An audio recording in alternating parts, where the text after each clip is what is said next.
Hi everyone, welcome back. We've got a brand new story to share with you, so let's begin. My name is Cameron, I'm 29 years old, and I learned a hard lesson about boundaries, respect, and what happens when you let someone convince you that your gut instincts are wrong. I'd been dating my girlfriend Daisy for about 6 months when everything fell apart. 6 months isn't a lifetime, but we'd gotten close quickly. Spent most weekends together, talked daily, and integrated into each other's lives. I'm a mechanical engineer at an aerospace company in Seattle. Daisy worked in digital marketing for a tech startup downtown. We met through a dating app, had our first date at a coffee shop that turned into a 4-hour conversation. The connection felt natural and easy. Within a few weeks, we were exclusive. Within 2 months, we were spending several nights a week at each other's apartments. Everything seemed good except for one persistent issue: her male best friend. His name was Calvin. They'd worked together for about 3 years at the same startup. According to Daisy, they'd become close friends shortly after he started. She described him as her work best friend, someone she could vent to about office politics and difficult projects. The problem was that Calvin was married, had been married for 4 years. And despite being married, Calvin maintained an unusually close friendship with my girlfriend. They texted constantly, went to happy hours and work events together. When I first started noticing the frequency of their contact, I brought it up casually, asked about Calvin, about their friendship, about whether his wife was comfortable with how close they were. Daisy had brushed it off immediately, said their friendship was purely platonic. That Calvin was like that with everyone, friendly, outgoing, touchy-feely in a harmless way. That his wife Claire knew they were friends and didn't have a problem with it. She made me feel like I was being insecure or jealous for even questioning it. So I tried to let it go. Told myself I was being the stereotypical controlling boyfriend who couldn't handle his girlfriend having male friends. But as the months went on, the discomfort grew. When we'd be out to dinner, she'd sometimes excuse herself to take a call from Calvin. Would step away for 10 or 15 minutes while I sat there waiting. She mentioned him constantly. Calvin said this funny thing today. Calvin thinks I should ask for a raise. Calvin and I are working late tomorrow on that campaign. Calvin. His name became background noise in our relationship. I started wondering if there was history between them. If maybe they dated before he got married, or if there was an attraction that never got acted on. The dynamic felt off in a way I couldn't quite articulate. When I tried to express my discomfort, Daisy would get defensive, would accuse me of being jealous or insecure, would say that if I trusted her, I wouldn't have a problem with her having a close male friend. The implication was always that the problem was me, not the situation itself. So I swallowed my concerns, tried to be the understanding, secure boyfriend who didn't let himself get bothered by something that was purely platonic. Then came that Friday in late October. I'd had a good week at work. Closed out a project ahead of schedule, got positive feedback from my manager. I was in a good mood and wanted to do something nice for Daisy. I knew she'd been stressed about a big campaign at work. Thought I'd surprise her by stopping by her apartment with pastries from her favorite bakery. The fancy French place she loved, but rarely went to because it was expensive. I got off work around 5, drove to the bakery, and picked up an assortment of croissants and pain au chocolate. Then headed to her apartment. She'd given me a key a few weeks earlier, said it was easier than me having to wait for her to come down and let me in when I came over. I let myself in around 6:15, carrying the pastry box, calling out, "Surprise." But stopped dead when I saw the scene in her living room. Calvin was there, sitting on the couch next to Daisy. With how close they sat, I assumed that their thighs were touching. Her laptop was open on the coffee table in front of them, a show or video playing. His arm was stretched along the back of the couch behind her shoulders. Not quite around her, but close. They both looked up when I walked in. Guilty surprise flashed across both their faces before they rearranged their expressions into casual friendliness. "Cameron." "Hey," Daisy said. "I didn't know you were coming over." I told her that I wanted to surprise her. I held up the pastry box, feeling stupid now. "Brought your favorites." "Oh, that's so sweet." She stood up, came over to kiss me on the cheek. Calvin stood too. Hey man, good to see you. We'd met a few times before. I am always cordial but distant. I'd never liked him, though I couldn't point to anything specific he'd done wrong. Calvin. I nodded at him, not extending my hand. My tone came out colder than I'd intended. Or maybe exactly as cold as I'd intended. The atmosphere in the room shifted immediately.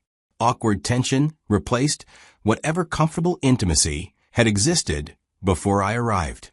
I was just leaving actually, Calvin said, checking his watch in an obvious way. Got dinner plans with my wife. Funny how he only mentioned his wife after I showed up. Right, I said flatly.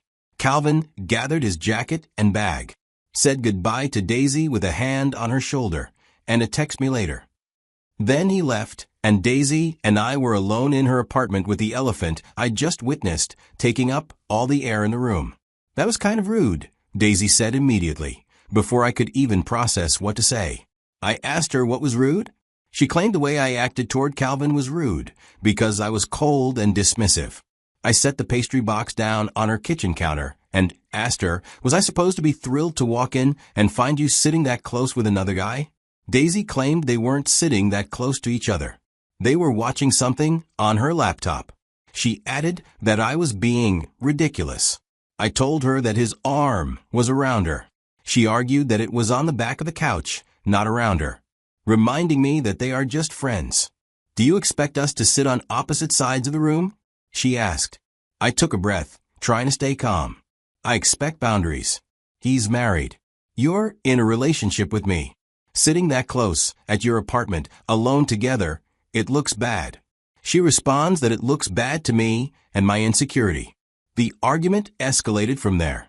Her defending Calvin and their friendship, me trying to explain why the situation made me uncomfortable. Neither of us is backing down. Finally, I left. Didn't even stay for the pastries I'd brought. Just walked out feeling angry and confused and increasingly certain that something was wrong with what I saw. I drove home to my apartment while replaying the scene in my head. Around 9 that night, my phone buzzed with a text from Daisy. You really embarrassed me today. Calvin texted saying he felt disrespected and doesn't feel comfortable around you anymore. I stared at the message, anger rising. Why would he feel disrespected? He was the married man who spent all his time emotionally enmeshed with my girlfriend, and I was the one who disrespected him? I typed back, I don't really care how comfortable Calvin feels. I care about appropriate boundaries in my relationship. Her response came quickly. You need to apologize to him. I actually laughed out loud. She couldn't be serious. Apologize for what? She wants me to apologize for being rude and making her friend feel unwelcome. She reminded me that Calvin is her best friend, and I can't just treat him like that. I let her know that I can treat him however I want. He shouldn't be sitting on you like he owns you. Her next message from her was heartbreaking. This is exactly the problem. Your jealousy and insecurity. You need to work on that.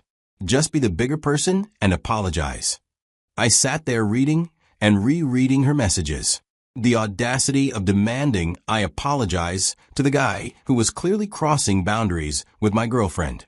But then an idea started forming. A calm, calculated response to this absurd situation. I texted back, all right, I'll apologize. There was a pause before she responded, really? Yeah, you're right. I texted, I should be the bigger person. What's his address? I'll go talk to him in person. It's better that way. Another pause. Longer this time. She was probably suspicious of my sudden cooperation. But then she agrees, giving me the address, but asked me to wait until Sunday, to give everyone time to cool down. I agree that Sunday works. I spent Saturday doing research. Checked Calvin's social media. He didn't post much, but his wife was more active. Saw that she posted a lot about their weekend routines. Sunday afternoon seemed to be home time, usually cooking or doing projects around their house. Perfect. Sunday afternoon, around 2 o'clock, I drove to Calvin's house. Both cars were in the driveway. Good. I parked on the street, walked up to the front door, and knocked. A woman answered, his wife. I recognized her from photos. She asked if she could help me. I introduced myself as a friend of Calvin's, asking if he's home. I wanted to stop by and talk to him in person about something. I saw curiosity flicker across her face. She asked me to come in. She let me into their entryway. Nice house, decorated with care. Photos on the walls of them together. I stood there looking at a photo of Calvin and his wife on what looked like their honeymoon. Both smiling, his arm around her, looking happy and committed. Meanwhile, he was spending his time sitting on my girlfriend's couch with his arm around her. Soon, Calvin came out of the kitchen, stopping dead when he saw me.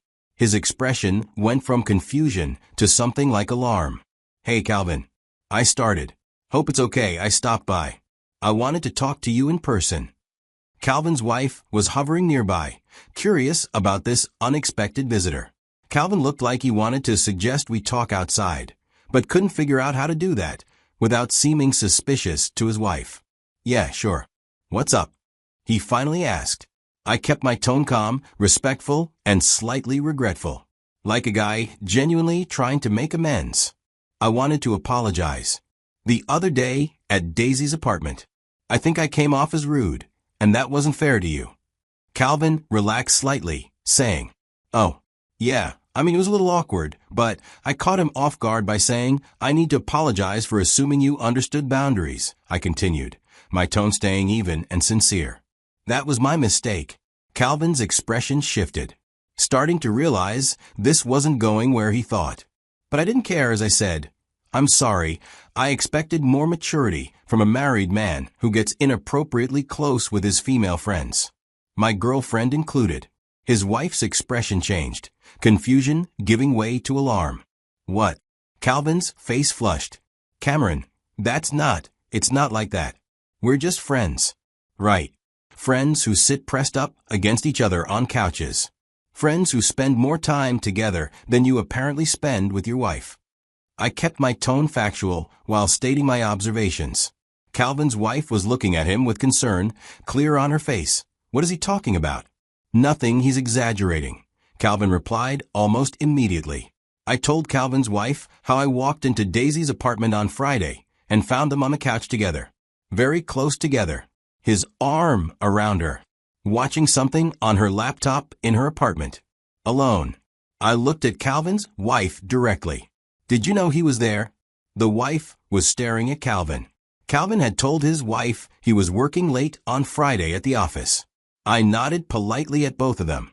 Anyway, apology delivered. I turned toward the door. I walked out, got in my car, and drove away. I delivered the apology Daisy wanted, just not the one she'd expected. Within 2 hours, my phone exploded with calls and texts from Daisy. First call, I declined. Second call, declined. Third call, I finally answered. "What did you say to him?" She was yelling.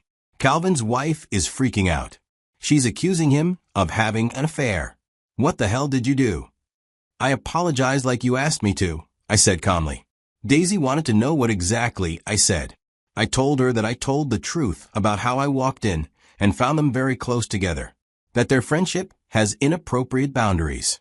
"Calvin spends a suspicious amount of time with you, considering he's married." Daisy exploded. "You had no right." I let her know that I had every right because she asked me to apologize. I did. Not my fault. The truth makes his wife uncomfortable. Daisy accused me of trying to ruin Calvin's marriage. That made me laugh.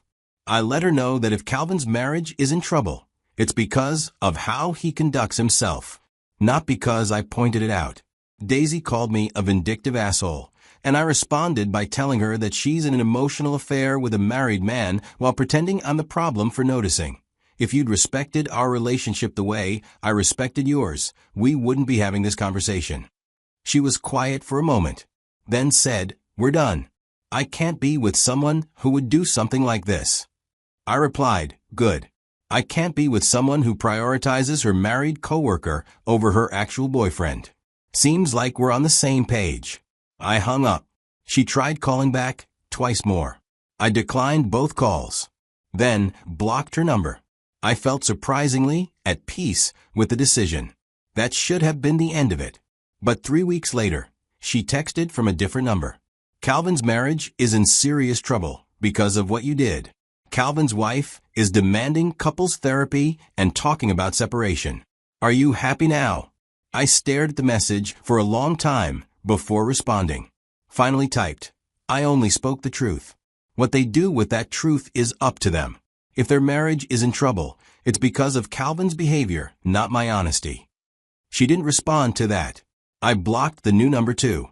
Over the following weeks, I heard through mutual friends, the few we'd had, what had happened. Apparently, after I left their house, Calvin's wife had confronted Calvin immediately. He'd tried to downplay it, but she'd gone through his phone and found the extent of his communication with Daisy. She was devastated, felt betrayed, demanded Calvin cut off contact with Daisy immediately and start marriage counseling.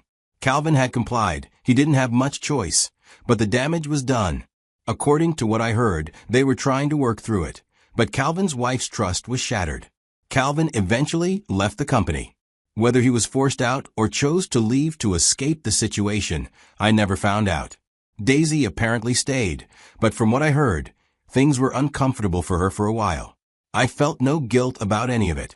Looking back now, several months later, I'm clear about what happened and what I learned. I learned that trusting your gut instincts matters. From the beginning, something felt off about Daisy and Calvin's friendship. I let Daisy convince me I was being insecure when really I was recognizing inappropriate boundaries. I learned that some friendships are emotional affairs in everything but name.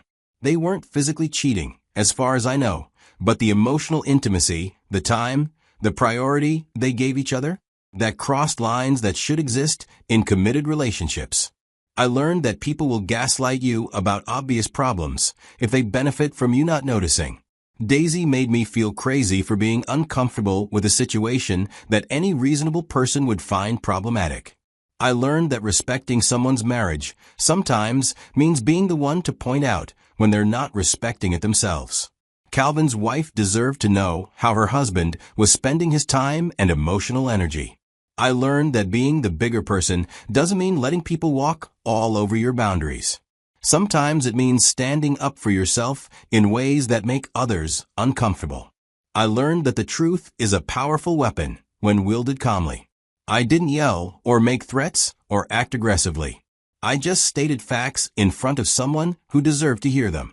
Most importantly, I learned that you can't maintain a healthy relationship with someone who prioritizes an inappropriate friendship over respecting your boundaries.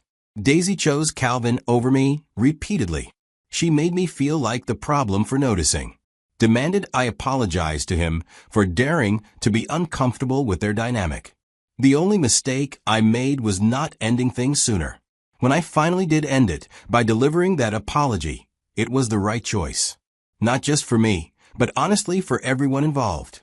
Calvin's wife deserved to know the truth about her husband's behavior. Calvin needed to face consequences for conducting himself inappropriately.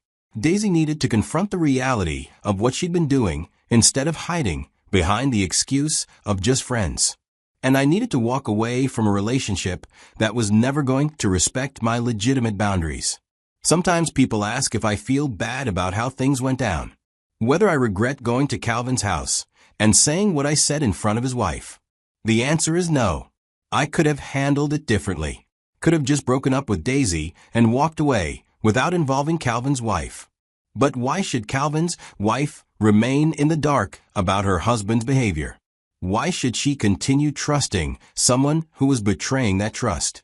The truth might have hurt their marriage in the short term, but at least it gave her the information she needed to make informed decisions about her own life. And honestly, if your marriage can't survive your spouse's friend telling the truth about your friendship, maybe the friendship was the problem all along. Calvin and Daisy's dynamic wasn't innocent. It wasn't just friends. It was an emotional entanglement that disrespected both their other relationships. I just made it visible. The fallout wasn't my fault. It was the natural consequence of their choices. I hope Calvin and his wife work things out if that's what they want. I hope they rebuild trust or make whatever decision is right for them. I hope Daisy learned something about appropriate boundaries and respecting the relationships she's in. But mostly, I hope I never find myself in a situation like that again. Because next time, I won't wait 6 months to trust my instincts. Next time, I'll walk away the moment someone tries to make me feel crazy for noticing obvious problems. Next time, I'll know that my peace of mind is worth more than trying to make things work with someone who doesn't respect me. Sometimes the most respectful thing you can do is refuse to participate in someone else's deception, even if it makes you the villain in their story. I'd rather be the villain in someone's false narrative than the fool in my own life. And that's exactly what I chose to be.